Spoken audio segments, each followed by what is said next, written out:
Jaya Jaya Prabhupada, Prabhupada, Prabhupada, Jaya Jaya Prabhupada.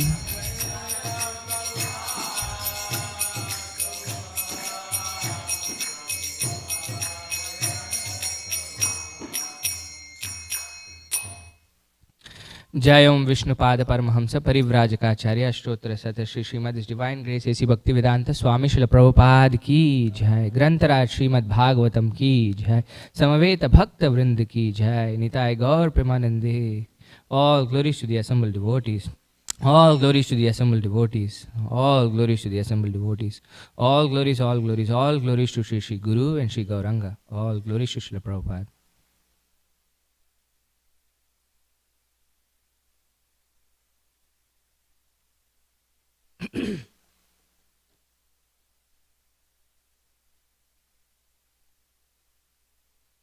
Please repeat. Om Namo Bhagavate Vasudevaya. Om Namo Bhagavate Vasudevaya. Om Namo Bhagavate Vasudevaya. Narayanam Namaskritya Naram Chaiva Narottamam Devim Saraswatim Vyasam Tato Jayamudirayet Nashtaprayeshu Bhadreshu Nityam Bhagavata Sevaya Bhagavati Uttama Shloke Bhaktir Bhavati Naishtiki. Oh, not able to connect.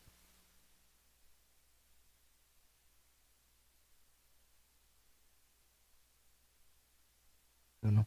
You can you can try to get it on your phones. We are on Canto 8, Chapter 12. Before that, we'll do the Mangalacharan. You can get that also from Vedapes if you don't know. It's in the introduction section of the Bhagavad Gita. Om Ajnanatimirandasya Jnananjanashalakaya Chakshurunmilitam Yena Tasmai Shri Gurave Namaha. Shri Chaitanya Manobhishtam Stapitam Yena Bhutale Swayam Rupa Kadamahyam Dadati Swapadantikam Vandeham Shri Guru Shri Yuta Padakamalam Shri Gurun Vaishnavamsha Shri Rupam Sagrajatam Sahagana Raghunathanvitam Tam Sajivam Sadvaitam Savadutam Parijana Sahitam Krishna Chaitanya Devam Shri Radha Krishna Padan Sahagana Lalita Shri Vishakan Vitamsha He Krishna Karuna Sindho Dinabandho Jagatpate Gopesha Gopika Kanta Radha Kanta Namostute Tapta Kanchana Gaurangi Radhe Vrindavaneshwari Vrishabhanu Sute Devi Pranamami Hari Priye Vancha Kalpatarubhyascha Kripa Sindhubhya Evacha Patitanam Pavanebhyo Vaishnavebhyo Namo Namaha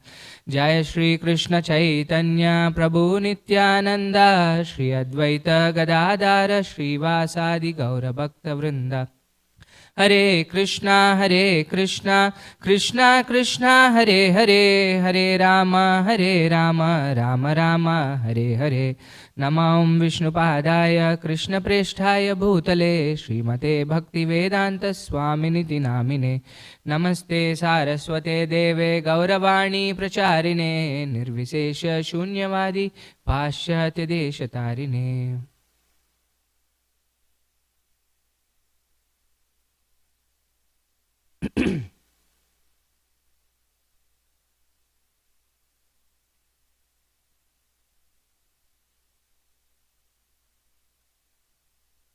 This is Canto 8, Chapter 12, titled The Mohini Murti Incarnation Bewilders Lord Shiva. So yesterday we saw how Lord Shiva along with his wife Parvati and all his associates came to meet Krishna. And then offered some wonderful prayers to Krishna. But then in this section we have a request that we'll see from Lord Shiva and what the consequences of such a request is. It says, Krishne swadamo pagate dharma jnanadi bisaha kalau nashta drishamesha puranarko dunodita. So Krishne swadamo pagate, he went to his own abode, Krishna, and then along with him dharma and jnana also went. So this was one of the questions that the sages asked in Naimisharanya in the beginning, right? Now that Krishna is gone, whom should we take shelter of?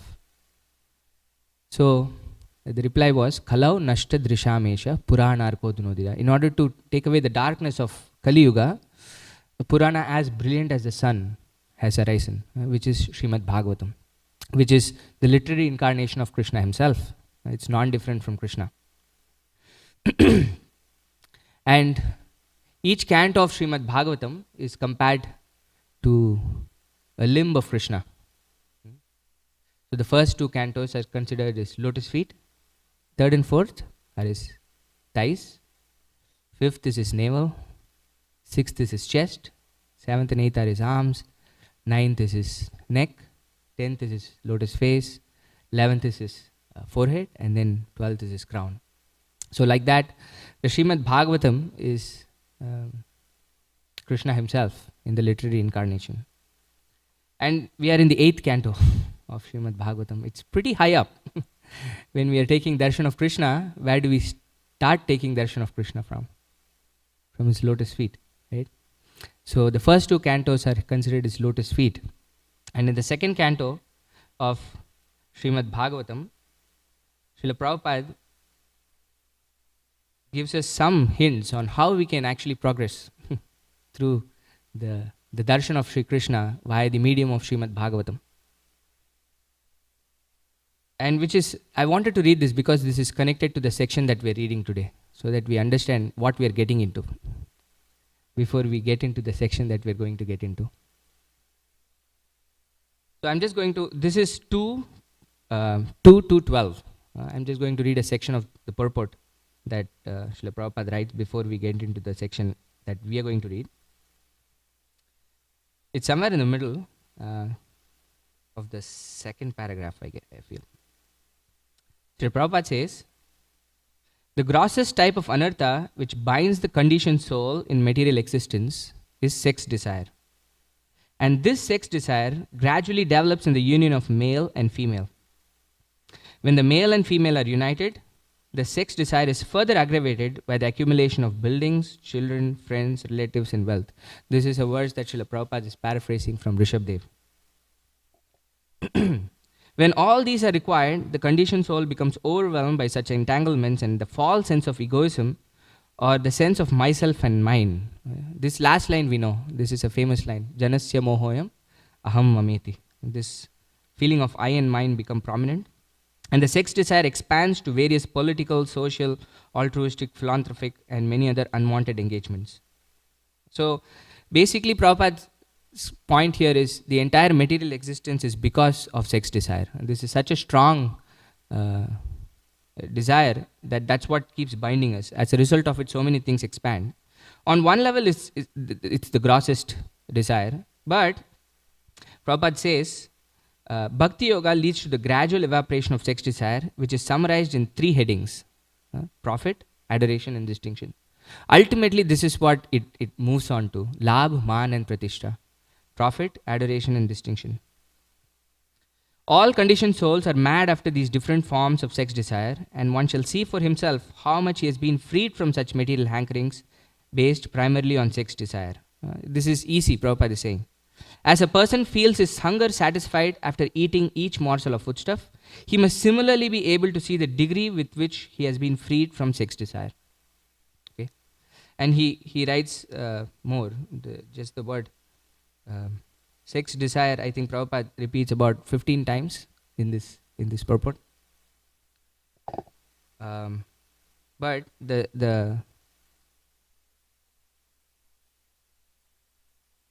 the section that I wanted to focus on is the next paragraph.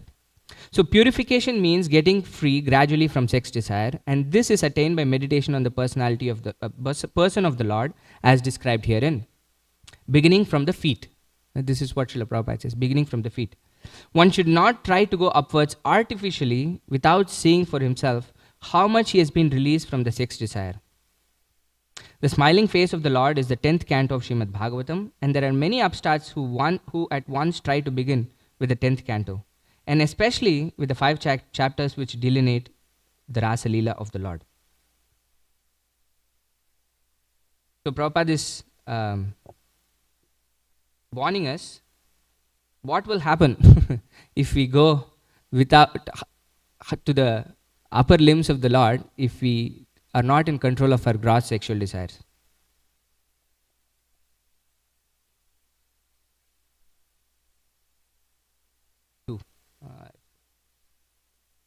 And therefore, Prabhupada says, our first meditation has to be on the lotus feet of the Lord. And in terms of Srimad Bhagavatam, which is the first 2 cantos of the Lord.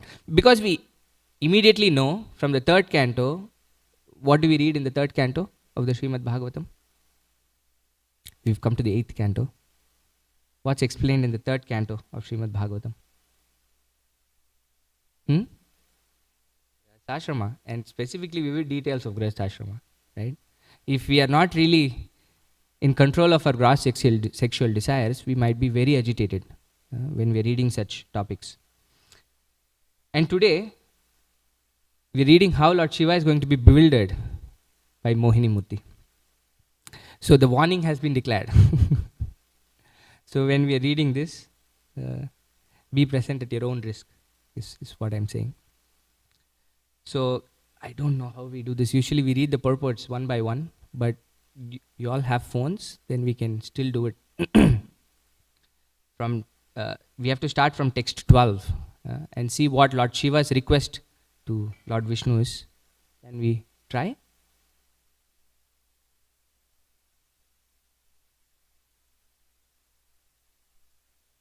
Whoever has the phones can keep moving. So we have to do text 12 through 34 today. And our focus verse is 34. Can you? Yeah, my Lord, I've seen all kinds of incarnations. Okay. Text 12. My Lord, I have seen all kind of incarnation you have exhibited by your transcendental qualities. And now that you have appeared as a beautiful young woman, I wish to see that form of your Lordship. Yeah, which is the incarnation that Lord Shiva is speaking about? Mohini Murti. And this is Lord Shiva who is described, I was saying, in practically every canto that we have read so far. There is not one personality, I think, apart from Krishna, who is described in every canto of Srimad Bhagavatam, till the 8th canto at least, other than Lord Shiva. And he's been described. And just before this, one of the most famous pastime of the Lord that is described across the Puranas was just described in Srimad Bhagavatam, which was the churning of the milk ocean, right? And what happened first when the milk ocean was churned? The first thing that came out was the poison, right? And this was no ordinary poison. This was the most deadliest poison that we've ever seen, which is the hala. And then Lord Shiva was so merciful that he took the poison himself to save everybody. Yeah? And the Bhagavatam describes the wonderful quality of Lord Shiva, right? It says, Tapyante lokatapena sadava prayaso jana paramaradhanam tadhi purushasya kilamatmana. It says, it is said that great personalities almost always accept voluntary suffering because of the suffering of people in general. This is considered the highest method of worshipping the Supreme Personality of Godhead who is present in everyone's heart. He voluntarily took it. He didn't have to take it. And he took poison for the welfare of everybody. And this is what happened. But then Lord Shiva went ahead and started doing his own business after he drank the poison. He didn't wait to see what was happening. And he missed the incarnation of Mohini Murti, which the Lord took after everything else came about, and at the last the nectar came about. So he wanted to see the incarnation of the Lord that he had missed. Okay, let's continue. 13. My Lord, we have come here desiring to see that form of your Lordship which you showed to the demons to captivate them completely in this way. Enable the demigods to drink nectar. I am very eager to see that form. Yeah. So Lord Shiva was thinking, when Mohini Murti appeared, the demons were only bewildered. The demigods were not bewildered. Right? And Lord Shiva is, of course, even greater than the demigods. And he thought, this is not something that I'm venturing into that will actually put me in trouble. So the demigods were able to not get bewildered, therefore it's safe for me to request the Lord to show me this incarnation. So continue. Shukadeva Goswami said, when Lord Vishnu was thus requested by Lord Shiva, who carries a trident in his hand, he smiled with gravity and replied to Lord Shiva as follows. Yeah, the Lord knows what's going to happen. So he is smiling with gravity. Said, please. The Supreme Personality of Godhead said, when the demons took away the jug of nectar, I assumed the form of a beautiful woman to bewilder them by directly cheating them, and thus to act in the interest of the demigods.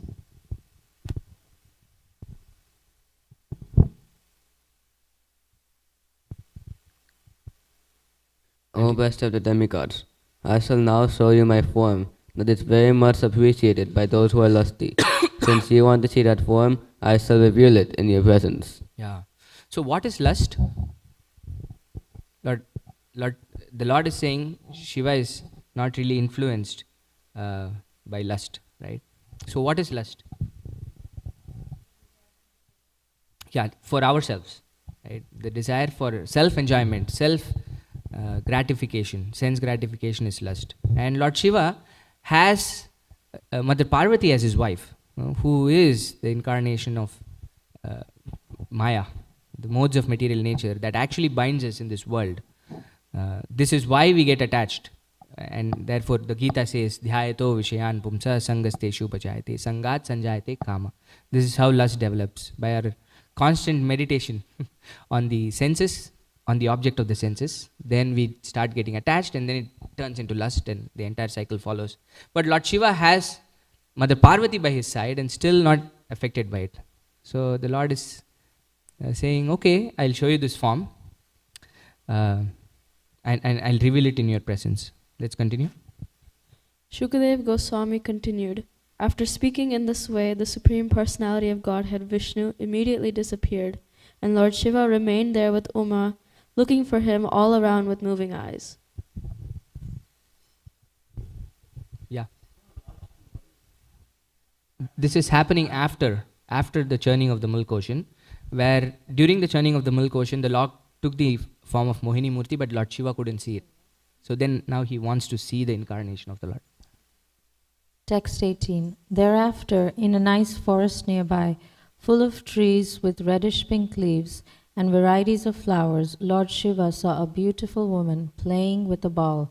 Her hips were covered with a shining sari and ornamented with a belt.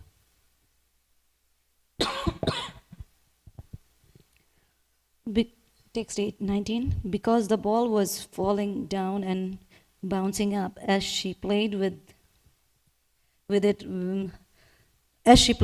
her breasts trembled, and because of the weight of her breasts and her heavy flower garlands, her waist appeared to be all but breaking at every step. As her two soft feet, which were reddish like coral, moved here and there.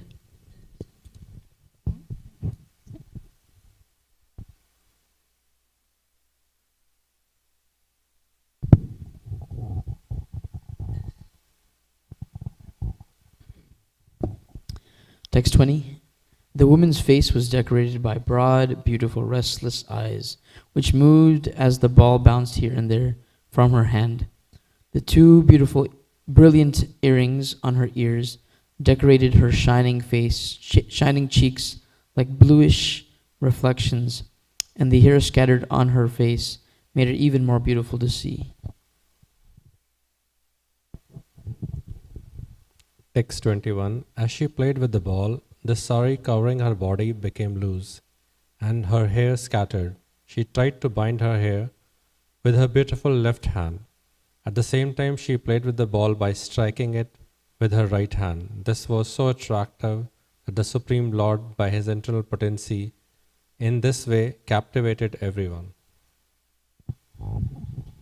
While Lord Shiva observed the beautiful woman playing with the ball, she sometimes glanced at him and slightly smiled in bashfulness.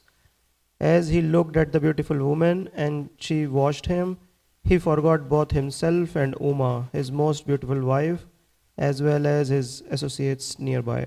Yeah, this is what happened. He had his wife nearby, Sati, and all his associates. But he couldn't distinguish that this was Mohini Murti. Right? He had just requested and it said Krishna vanished and appeared. But then it was so bewildering for him looking at the beauty of Mohini Murti that he forgot everything. Like he lost all sense of the surroundings and everything, and he was like captured by the beauty of the Lord. Continue. When the ball leaped from her hand and fell at a distance, the woman began to follow it, but as Lord Shiva observed these activities, a breeze suddenly blew away the fine dress and belt that covered her. Thus Lord Shiva saw the woman, every part of whose body was beautifully formed, and the beautiful woman also looked at him. Therefore, thinking that she was attracted to him, Lord Shiva became very much attracted to her. I mean, the Bhagavatam is still maintaining decency here. Right? Because it's saying, looking at the consent of the woman. Here, Lord Shiva didn't just go, right? Which you would see him follow the woman. But then his thought process was, oh, she's also seeing me. Okay, therefore, she has some attraction towards me. Whereas we see in the world that we live in, this attraction is so strong that like you just rush without understanding what the other person wants or doesn't want. But here, even in this bewilderment, Lord Shiva is like, okay, I see some signs. So therefore, it looks like she is also interested in me.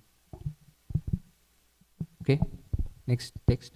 Lord Shiva, his good senses taken away by the woman because of lusty desires to enjoy with her, became so mad for her that even in the presence of Bhavani, he did not hesitate to approach her.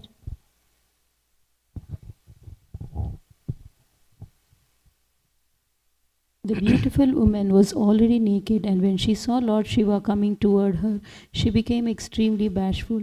Thus she kept smiling, but she hid herself among the trees and did not stand in one place.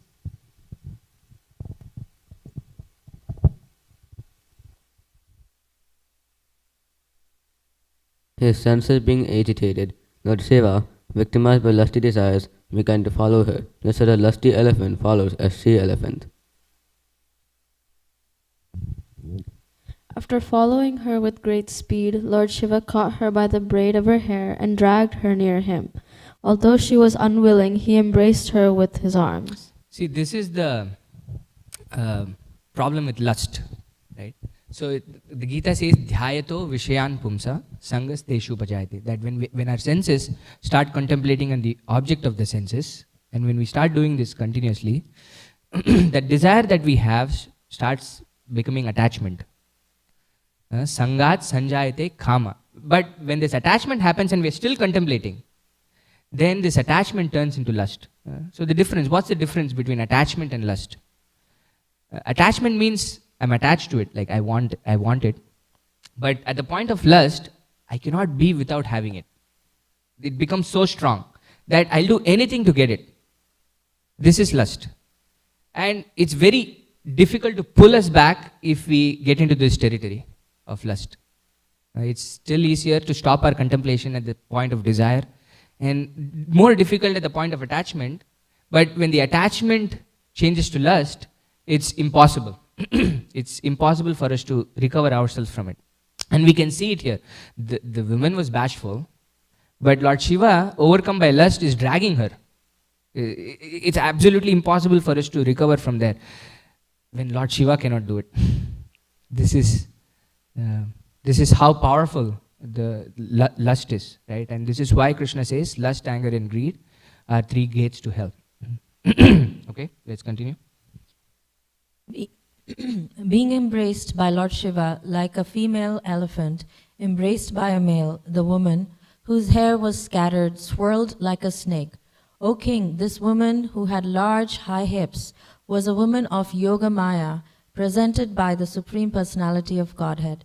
She released herself somehow or other from the fond embrace of Lord Shiva's arms and ran away. Yeah, the Bhagavatam gives us another hint also on how Lord Shiva can actually be bewildered, right? He is the controller of Durga. He is the husband of Durga, the master of Durga, which means he is beyond the 3 modes of material nature. But still he is bewildered. And the Bhagavatam tells here that what he was seeing was not the external potency of the Lord. The external potency of the Lord is called Mahamaya. Whereas what the Lord was displaying to him was his internal potency, because the Lord knew very well that Lord Shiva is not going to be bewildered by the external potency of the Lord. But Krishna's internal potency is so strong. And we can also see how even Lord Shiva cannot resist the internal potency of the Lord. And he was bewildered by the Yogamaya potency of the Lord. The Bhagavatam clarifies. Okay. Text 31.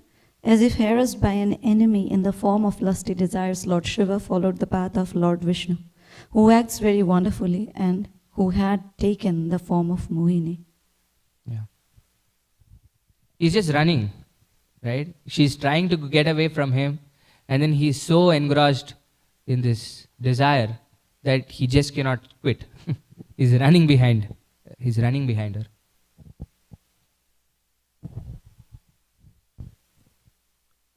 Text 32. Just as a maddened bull elephant follows a female elephant who is able to conceive pregnancy, Lord Shiva followed the beautiful woman and discharged semen, even though his discharge of semen never goes in vain.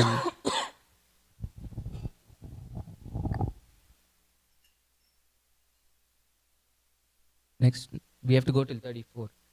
Yeah. Text 33. O king, wheresoever on the surface of the globe fell the semen of the great personality of Lord Shiva, mines of gold and silver later appeared. This is something wonderful. But also we can see what the Bhagavatam warns us of, right? In the age of Kali, when Kali wanted to enter, Parikshit Maharaj didn't allow him to enter. But in the end, he gave him some space to reside. You can stay in these places. And those four places we know, which correspond to our 4 regulative principles, right? You could stay in a place where intoxication takes place, gambling takes place, meat eating takes place, and also illicit sex takes place. Did I cover that? Yeah. So, but apart from that, he gave an extra place, right? Which is where gold is stored. So you can see how it is also connected in the age of Kali to lust. This incredible desire to, gold prices increase every day ridiculously. When we were in India recently and we had to go and purchase gold, and it's like a fish market. It's incredible how many people are there, and then it's not like it's cheap. It's very, very expensive, gold nowadays. And still people's hankering for it, and you can see where it comes from. There is this connection there in the Srimad Bhagavatam.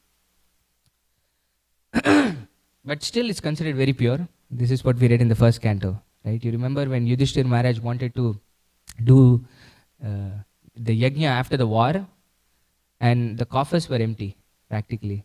In that period, at least, in that yuga, all the yajna, sacrifice, was done using gold paraphernalia, and once used, it was never reused. So then Krishna told Yudhishthira Maharaj that in Satya Yuga, actually there was a king who did lots of sacrifices, and he just piled up all his gold utensils there, so you can just go and pick up the mountains, and people never touched it. Think about Kali Yuga. If there were mountains of gold, what would happen? This was from Satya Yuga. The mountain still remained in Dwapara Yuga, mountain of gold. So this is the time that we live in. So this is the focus verse for today, 8:12:34. So please repeat the Sanskrit. Sarit sarashu saileshu vaneshu pavaneshu cha yatra kvachasan rishayas tatra sannihito hara. Sarit sarashu shaileshu vaneshu pavaneshu cha yatra kvachasan rishayas tatra sannihito hara. Please chant.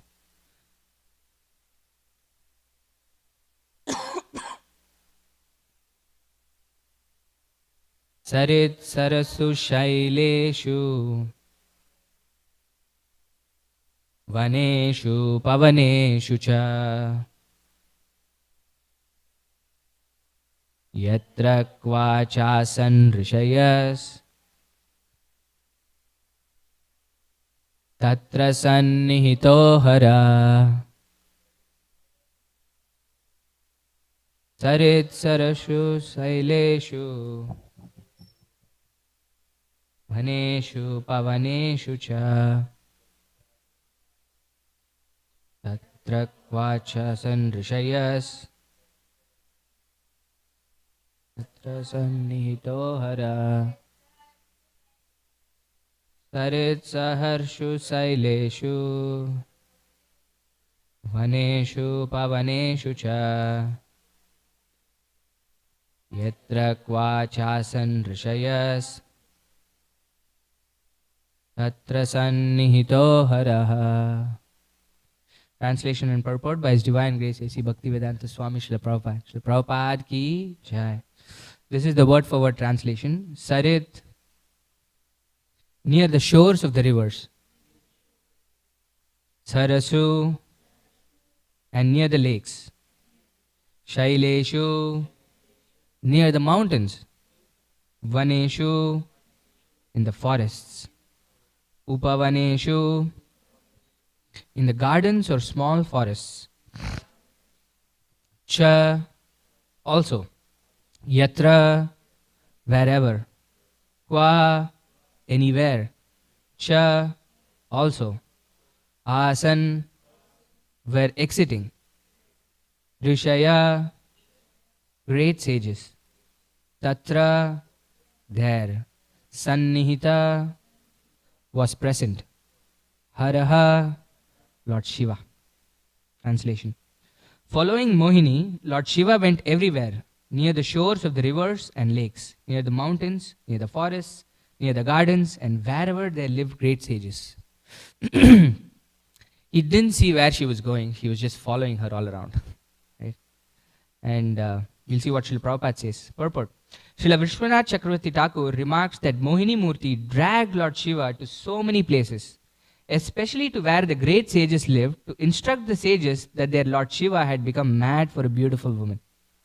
Thus, although they were all great sages and saintly persons, they should not think themselves free, but should remain extremely cautious about beautiful women. No one should think himself liberated in the presence of a beautiful woman. It applies for a man also.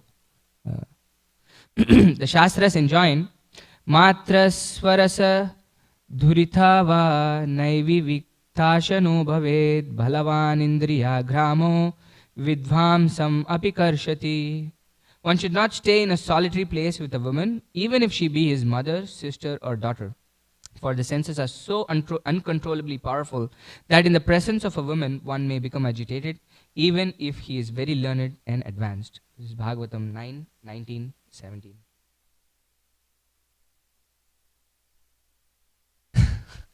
So, the Lord, when He takes incarnation, never does it never does it whimsically. Right? He had already taken the incarnation of Mohini Murti, and then that incarnation was so that He could bewilder the demons and give the nectar to the demigods. When asked by Shiva again, he took the incarnation, but then this time he took the incarnation to teach us, even great sages, the Bhagavatam says. He dragged him all the way, rivers, mountains, forests, and came to a place where all these great sages are there. And Lord Shiva is the topmost of everybody, right? Vaishnavanam Yatha Shambhu. They're all meditating and thinking, oh, we are so,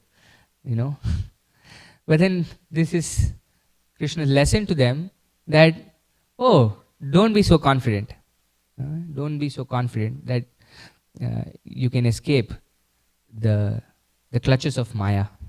And this was one of Srila Prabhupada's problems with his disciples, so to speak. Right? Actually, he had two. One, he said you had the tendency to change things. He said keep things as they are and then improve them. But the second thing he said was you don't have fear of Maya enough. You don't have fear of Maya enough. It's so strong that it can even capture Lord Shiva, what to speak of us. Yeah. Therefore, the Lord, as Mohini Murti, took Lord Shiva where the great sages were performing tapasya to show them that be careful. You just don't think you've surpassed unless you're liberated, Prabhupada says in the purport, which means you are in the platform of Uttam Adhikari. Unless you are in the platform of Uttam Adhikari, even at that time, you can still be captured. Not Uttam Adhikari, but we've seen Bharat Maharaj. They say he was in the platform of Bhava. Practically there, right? Almost there. Prema. So he knew his, in the stage of Bhava, you know your relationship with the Lord.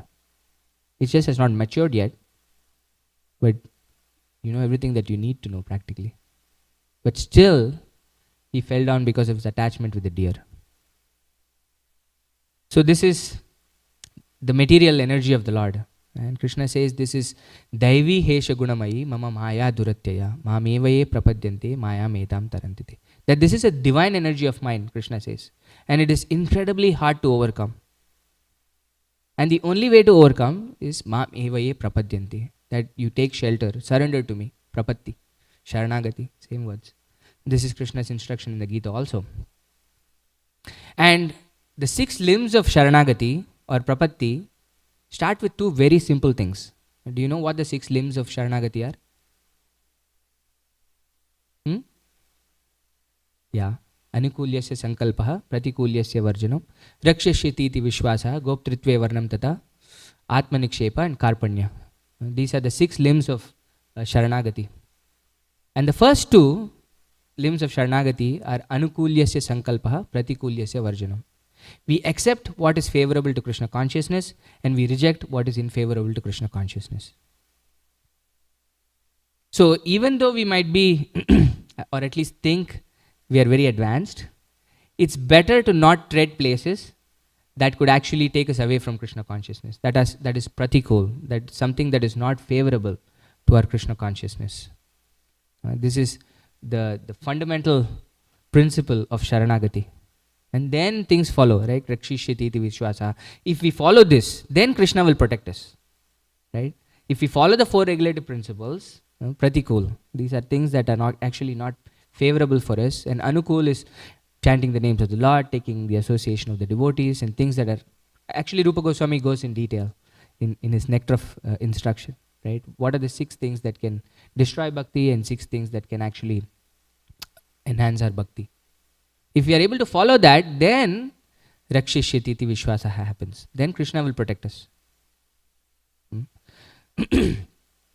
So, this is why specifically this sex desire is very, very, we should be very, very careful of. Because Prabhupada, like we read in the purport, says, this is what keeps this world running. And he quoted Rishabhadev, right? This is the famous verse, Pumshas triyamituni bhavametam tayor mito hridaya granti mahu ato griha kshetra sutapta vrittair janasya mohoyam maham mameti. This is how everything starts in this world, Rishabhadev says, is that the attraction between male and female is the basic principle of material existence. If that is not there, material existence wouldn't exist. The basic principle in which material existence exists is the attraction between man and woman, male and female. On the basis of this misconception, which ties together the hearts of the male and female, Hridaya Granthi, slowly our hearts are knotted because of this attraction. One becomes attracted to this body, home, property, children, relatives, wealth. This basic principle starts expanding into all of these things. And in this way, one increases life's illusion and thinks in terms of I and mine. Me, my wife, my son, my house, my car, my property. So many things start as a result. But the basic principle is the attraction between man and a woman. Okay, in civilized societies, this gross attraction at least is not so explicit. Like how Lord Shiva was so attracted to Mohini Murti. You just don't run behind women, right? You're able to control it. But the purport that we read, Prabhupada said, this is actually reflected in three things: profit, adoration, and distinction. This is what is most difficult to overcome. Profit, meaning anything that I do, how can it profit me? This is the slogan, right, that they say in the corporate world. What is in it for me? And when I do something, I think about what is in it for me. This quality of profit. Any activity that I do, how can it profit me? And adoration. When I do something, will people appreciate me? Will people say, oh, or not just do, even if people see me, oh, this person is looking so nice. Anything in terms of adoration, it can be qualities or activities that we do, or appearances. We're looking forward to it. And distinction is that how are we distinct from others? Like separate, famous. Oh, this person can do this really well. Are we trying to do it? When we try to do this, what happens is, if it goes into the territory of lust, you will do anything to get these three things. You won't matter how you crush people around you. Nothing would matter. I somehow want profit, I somehow want adoration, I somehow want distinction. This is the nature of the world that we live in. This is the Prabhupada says the basis of material existence. But how do we get out of this? This is where we are. This is our setting. This is our surrounding. And we have seen about a devotee who was there in this very opulent surrounding in the 7th canto. Who did we read about in the 7th canto? Prahlad Maharaj. His father was called Hiranyakashipu. Hiranya means Kashipu, soft bed. Clearly you can see what he was interested in. And he wanted his son to take this up. Right? He gave him all the avenues. In fact, he was forcing his son, why are you not taking this up? He was asking his teachers to teach him this. And when he sent him to the school, and then when he came back, Hiranyakashipu asked Prahlad, Prahlad, you must have learned so many things in school. What is the best of everything that you've learned in school? What is the best of all the knowledge that you've gathered in school? And what was Prahlad Maharaj's answer? This is a famous verse. Shravanam Kirtanam Vishnu Smaran. He was delineating the Navavidha Bhakti, 9 limbs of Bhakti, and saying this is the best of all the knowledge that I've gathered. So think about it, a person in the setting where he is among demons, who are sense gratifiers of the highest category. His father, nobody could beat him. This was the setting that Prahlad Maharaj was in. And it is a natural question that Hiranyakashipu asks, is that, how did you get this from? Like nothing around you actually teaches you any of this. You're not in such a setting where you can speak all of this. And he gets really, really upset and still doesn't doubt his son. He asks the teachers and says, what have you been teaching my son? And then the teachers are terrified and say, no, we have been trying to teach everything that you've asked us to teach in terms of how to, the economics and dharma, artha, like that. How can I gain more money, politics, This is all I've been trying to teach, but I don't know where he learned it from. And therefore Hiranyakashipu asks the question to Prahlad. It's a very nice sequence of answers that Prahlad Maharaj gives on how he got this. So this is 7.5.29. 7.5.29 is where Hiranyakashipu asks. Sri Narada Muni continued, when Hiranyakashipu received this reply from the teacher, he again addressed his son Prahlad. Teacher in the sense, we didn't teach him, it's your son who's saying all of this. Hiranyakashipu said, you rascal, most fallen of our family, if you have not received this education from your teachers, where have you gotten it? Ring any bells? If you go to Krishna consciousness, people in this society think, oh, you're so different. You're very fallen. You don't really do what we're trying to do. The whole world does something and you do something else. This was Hiranyakashipu's question to him. Where have you gotten it? And the next few verses give Prahlad Maharaj's answer. Prahlad Maharaj replied, because of their uncontrolled senses, persons too addicted to materialistic life make progress towards hellish conditions and repeatedly chew that which has already been chewed. This is a famous verse. Punah punah sharvita charvananam. We keep chewing the chewed. Because of what? The main quality is uncontrolled senses. Because we don't control our senses, we get addicted to this materialistic way of life. Their inclination towards Krishna are never aroused, either by instruction of others, by their own effort, or by a combination of both. It's impossible. When you are in such a maddened state, right? The continuation of Krishna's cycle is Sangat Sanjayate Kama, Kama Krodho Bijayate. This lust turns anger. Krodhat Bhavati Sammoha, Sammohat Smriti Vibrama, Smriti Brimshat Buddhi Nasho. We lose all intelligence. Buddhi Nashat Pranashyati. So we lose all intelligence and we are put in illusion. Therefore we cannot see, even if people tell us by our own or by a combination of both, it's impossible for us to turn our inclinations towards Krishna. And this is the state of the environment that Prahlad Maharaj was in, right? He continues, persons who are strongly entrapped by the consciousness of enjoying material life and who have therefore accepted as their leader or guru a similar blind man attached to external sense objects cannot understand that the goal of life is to return home back to Godhead and engage in the service of Vishnu. As blind men guided by another blind man miss the right path and fall into a ditch, materially attached men led by another materially attached man are bound by the ropes of fruitive labor which are made of very strong cords, and they continue again and again in materialistic life, suffering the threefold miseries.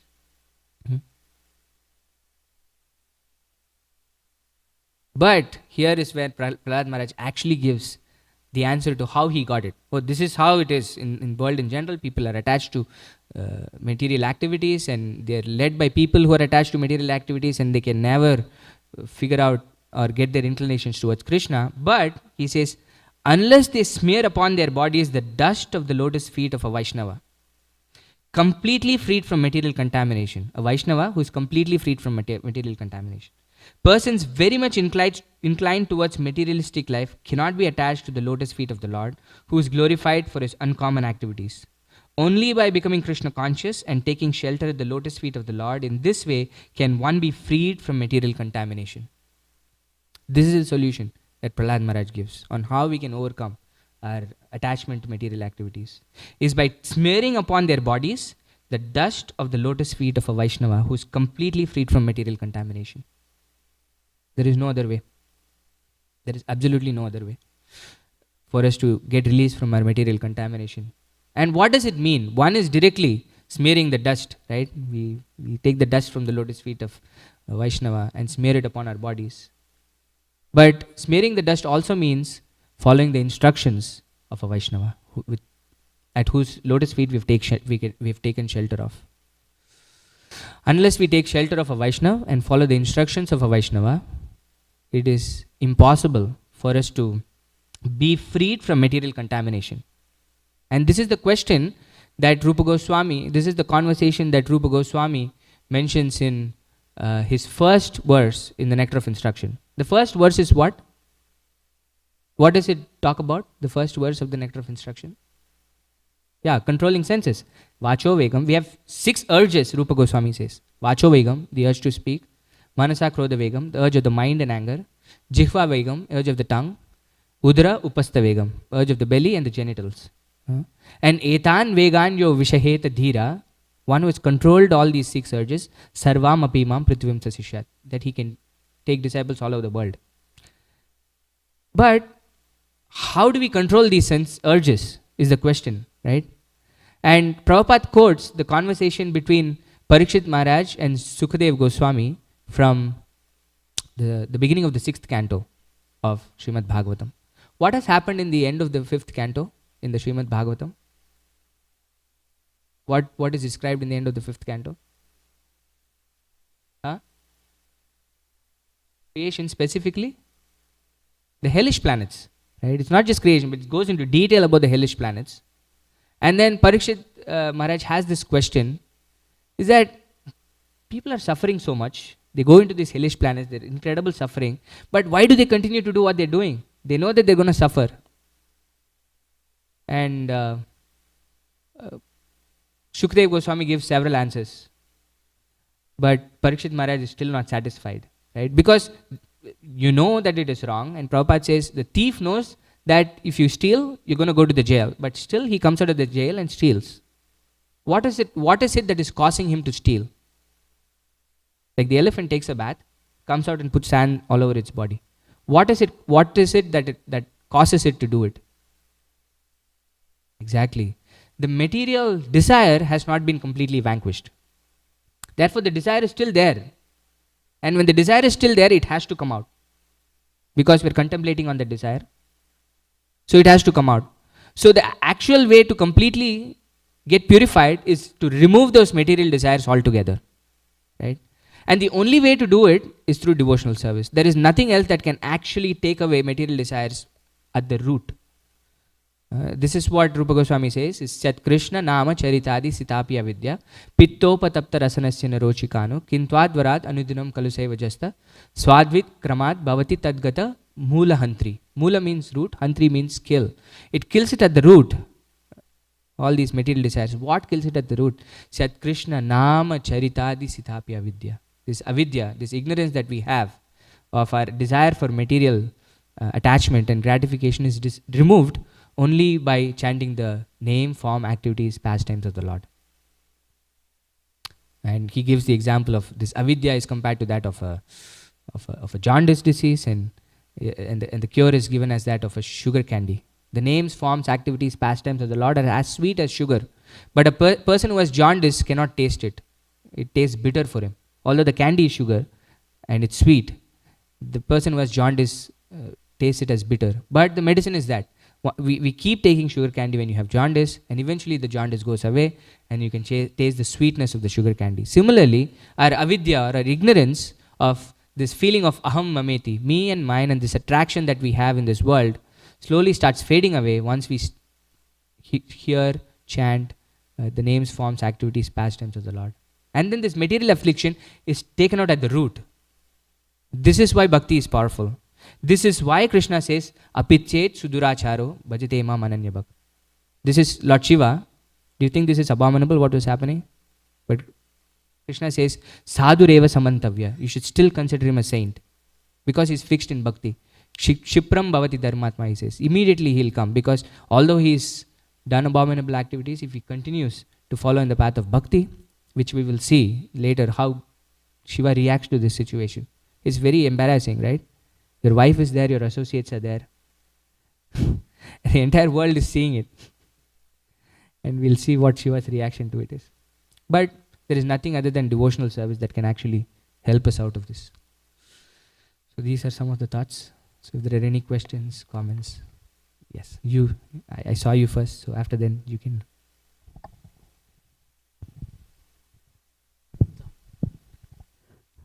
Thank you, Prabhu. It was very nicely presented, considering the way translation and purports were very in-depth class. My question is, I think you also ended the class that whoever glorifies the name, forms, pastimes and qualities of the Lord, only they can overcome material energy and any kind of material desires. But Lord Shiva is our topmost example, where he always meditates on the Lord, he always glorifies the Lord. And time and again, every Bhagavatam class we say the solution is only devotional service to get out of this. And he always does devotional service. But seems like devotional service didn't work because Lord Shiva got attracted to material energy. How do we reconcile with this fact? And another way I was thinking, it could be that Lord Shiva and Krishna maybe are enacting a pastime to show us material energy is so powerful. Yeah. But I was thinking it could have been otherwise. They could have enacted a pastime and show that, see, Lord Shiva is so determined and fixed up in his devotional service that he was able to overcome Mama Maya Duratyaya. He was able to work. Yeah. You understand the 3 points? Yes, yes, I do. But this is the clarification that the Bhagavatam gave, right? That Lord Shiva was not overcome by his material energy. This was Krishna's internal potency that was bewildering to Krishna, bewildering to Lord Shiva. And we know from this what the position of Lord Shiva is. Right? Shiva is still subservient to Lord Vishnu, and therefore Lord Vishnu can bewilder Lord Shiva. And another thing that we can also see is, even if you are spiritually advanced, better not to tread your curiosity into situations that can put you in trouble. Right? He really wanted to see Mohini Murti, and the Lord said, hey, demons were bewildered by it, it's a beautiful form. He was smiling gravely at him. He tried to give him hints, saying, hey, do you really want to get there? And I think in the 12th canto we'll see about Markandeya Rishi also. Right? He wanted to see the illusory potency of the Lord. And for billions of years he was suffering. Right? Even if you're really spiritually advanced, you better be careful, is what I got from this. That you can be Lord Shiva, but is it really necessary for you to get into such situations? That's one thing. And the other thing is definitely that it was not the external potency of the Lord. We see that in Haridas Thakur, right? If it was the external potency of the Lord, this was Mahamaya coming and sitting in front of Haridas Thakur, trying to entice him. But his bhakti was so strong that it couldn't sway him. Lord Shiva is, we say, Vaishnavanam Yata Shambho. Right? So, the material energy cannot, and the Lord gives him a benediction also in the next section that you will never be bewildered. But this was Krishna's internal potency that he was attracted to. As jivas, we won't be perturbed by, Lord won't test us with his internal potency, right? Only with... No. Actually, Krishna knows what we can take and what we cannot take. Krishna will never break us. Lord Shiva can take this. Lord Shiva is so strong that he can take this. But Krishna knows that he'll never do anything that will take us away from devotional service. This I can say. He might put us in ridiculous positions to correct some things that he wants us to correct, but never go to an extent where he'll completely take us away from devotional service. Right? Because we have taken shelter of him. If we have really, again, Krishna says, have you really taken shelter of me? Or is it just a show? If you really taken shelter, Krishna takes care. Krishna definitely takes care. So that, or else there is no hope. Right? The person who you take shelter of doesn't really care about you. Then what's the point of Sharanagati in the first place? So it defeats the purpose. Yeah. Yes, Mataji. Hare Krishna Prabhu, thank you for a very nice class. Welcome back. And, thank you. Here we're seeing, for someone like me, my problem is not like I'm not attracted to Krishna's external energy. We're so caught up in just the external energy, and we're trying to get attracted to Krishna's internal energy. Yeah. And so in this example, Lord Shiva is getting attracted to Krishna's internal energy. Yes. So what is wrong with that, in a sense? Because, any incarnation of Krishna, if we have an inclination for it, yes. We are encouraged to... Correct. So just like, even if, in the example of the battlefield, that Yudhishthir did not want to speak a truth. Yes. But he was like, no, if Krishna is saying, do it. Yes. Because right or wrong is not to be considered, because Krishna is saying, you do it. Yeah. So if Shiva is attracted to Krishna's form, wonderful. He's not Yes. attracted to anybody else. He's just attracted to Krishna, however he comes to him. So from our standpoint, it's wonderful. Like, actually, there is a problem. Because you're attracted to Krishna, that's okay. But how are you attracted to Krishna? This is Rupa Goswami's definition of Uttama Bhakti, right? Anya bilashita shunyam jnana karmadhyanavritam anukulyeta krishnanu shilanam bhakti ruttama. One, it has to be Anya bilasha. The way that Lord Shiva was attracted was not for Anya bilasha. He had all the desires that he wanted to fulfill, even though he was attracted by Mohini Murti. It was not because of pure devotion that he was attracted to Mohini Murti and saying, how can I serve you? He wanted to be served by the Lord, right? And it was not anukul. It has to be anukul. Anukulyena krishnanushilanam. We have to serve Krishna in an anukul manner. This is why this is problematic. We can get attracted to Krishna, but it can be for our own desire. That's still fine. Krishna will purify it. And this is why Krishna says the 4 kinds of devotees who come to him are still pious people. Right? I come for my own desire, but I come to you, Krishna. It is much better than going anywhere else. But that is not considered pure devotional service. I'm still going for my own sense gratification, which was the case here with Lord Shiva. He was running after her, chasing her when she didn't want to be bound, right? Trying to capture her. So this is the problem. Thank you. That was a beautiful point. Yeah. Also, like when you're saying that, I'm thinking, okay, when we're serving our Guru Maharaj or devotees, how we serve exactly is important. Exactly. The Labh, Man and Pratishtha, these are subtle things, right? Will the spiritual master see me? Does he recognize me? Right? These are things like, will my God brothers? I mean, so many things that come up. It doesn't matter in the association of your own spirit, in the association of devotees, right? My service, did I do like, what did people tell about me doing the Aarti? Doing it for Krishna, doing it for Kalachandji, but then expecting and being so conscious that people will see me do it. No, people are not seeing you. There's somebody more beautiful than you there on the altar. So we have all these tendencies, right, which are very difficult to overcome. And Bhakti eventually will take us out of this. But we have to recognize this at least. Right? The first step in any recovery is recognizing we have a problem. If we don't even recognize we have a problem, then how will you fix the problem? Anything else? Yes, Mr. Bhagwan. Talking about the attraction between male and female is a principle of material existence. It's sort of kind of a negative incarnation, a connotation. Yeah. Prabhupada's books are full of men and women being attracted to each other. Arjuna, when he saw Subhadra, and he found her to be very beautiful, and then they got married. King Yayati, when he saw Devyani in the well, he was attracted to her youthful beauty, so it seemed like a natural thing. Yeah. And then there is Pradyumna and Usha. Pradyumna was considered, the kind of man that any woman would have feelings for, and then he was attracted to Usha, and he was Banasar's daughter, so he had to come in through the back door. And Bhaktivinoda Thakur had 2 wives. The whole Panchatattva, most of them were married. Yeah. So why is it seem like they act like if men and women are attracted to each other, that's a bad thing, a principle of material existence? Yeah. The principle is, because we are attracted to each other, we try to exploit each other. I'm attracted to you because I think I can get something from you, right? And this is what binds us, because we're doing, this attraction is there because how can I become happy by this attraction?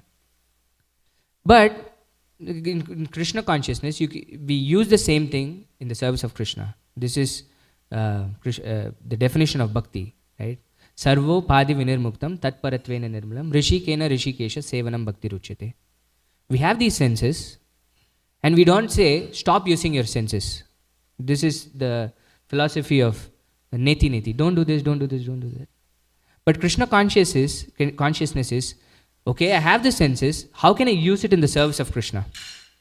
Okay, I have this attraction to a woman, that's fine, get married, have nice Krishna conscious children, and then go through Grihastha Ashrama. Instead of running behind women and having illicit sex. Right? You recognize what you have, and then somehow dovetail it into Krishna consciousness so that attachment gets purified. This is the idea of Krishna consciousness. The idea of Krishna consciousness is not to reject our senses, saying, oh, this is bad, I won't use it. We have the tendency to eat, why not eat Krishna Prasad? That's basically what it is. But if we do it for ourselves, that's what it means. Janasya mohoyam aham mameti. Me and myself, when I use these senses for me and myself, that's where the problem is, and that's where we get bound. But when we use these senses in the service of Krishna, that actually purifies us. So that's some of. Okay, anything else? We are way over time.